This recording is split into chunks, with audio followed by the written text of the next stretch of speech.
Saudara yang diberkati oleh Tuhan Yesus Kristus, kita akan lanjutkan renungan singkat kita dari Matius 5 dan sekarang sudah sampai di ayat yang ke-9 yang berbunyi, berbahagialah orang yang membawa damai karena mereka akan disebut anak-anak Allah. Saudara yang diberkati oleh Tuhan Yesus Kristus, orang yang membawa damai bukanlah orang yang menghindari konflik, tetapi ketika ada konflik, ada masalah, dialah justru yang menjadi solusinya, ya. Dan itu Tuhan mau bagi saudara dan saya dalam kehidupan kita, dimanapun kita berada, ya, dalam keluarga kita, pekerjaan kita, studi kita, kitalah yang menjadi solusi, ya. Kehadiran kita membuat orang merasa nyaman, kehadiran kita membuat orang merasa tenang, ya.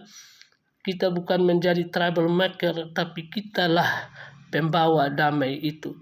Dan dalam ayat itu dikatakan kita disebut anak-anak Allah. Kenapa kita disebut anak-anak Allah? Karena kita memiliki hati Bapa, ya. Bapa menginginkan yang namanya cinta damai. Bapa sangat menginginkan yang namanya kedamaian di muka bumi ini, ya. Tuhan Yesus sendiri berkata bahwa kasihilah sesamamu, ya. Berdoalah buat orang yang menganiaya kamu. Itu adalah hati Bapa yang Yesus ajarkan bagi saudara dan saya. Sebaliknya, kalau ada orang yang mengatasnamakan agama, mengatasnamakan membela Tuhan, tapi justru melakukan kekacauan, ya, melakukan keributan, kehadirannya justru membuat orang takut, ya, itulah orang-orang yang bukan menyembah Tuhan dengan benar.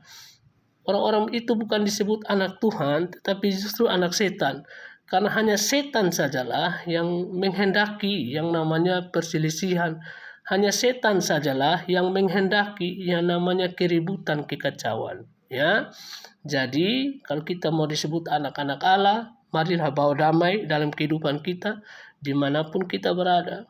Dalam keadaan apapun, ada masalah, ada konflik, kitalah justru yang menjadi solusinya, ya. Jadi itulah renungan singkat kita pada kesempatan kali ini. Jadilah pembawa damai, karena orang yang membawa damai adalah orang-orang yang memiliki hati Bapa kita di surga, ya. Salam, Tuhan memberkati.